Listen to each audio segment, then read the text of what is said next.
something in terms of like when I mentioned the barriers or the limitations to the upkeep of like gardening groups, a lot of these efforts are just through community efforts and through people's heart. At the same time, it is really difficult just doing this on like a volunteer basis.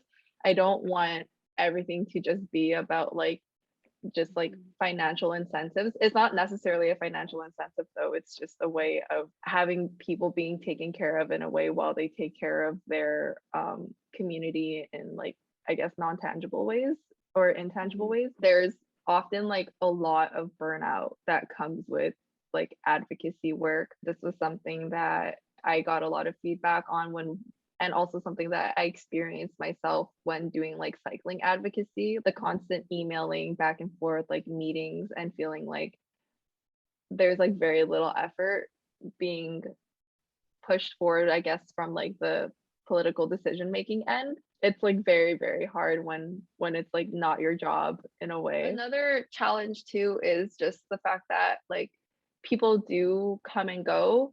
And that's both like a good and a bad thing. York South-Weston, especially Mount Dennis, Weston area, is a landing spot for a lot of immigrants. So there's a lot of like flux to say. So some people who will take part in programming end up leaving the neighborhood because they find somewhere more permanent to live, which is obviously like a positive. The challenge is definitely like about creating constants. I hope to look forward to in the future, just like the constants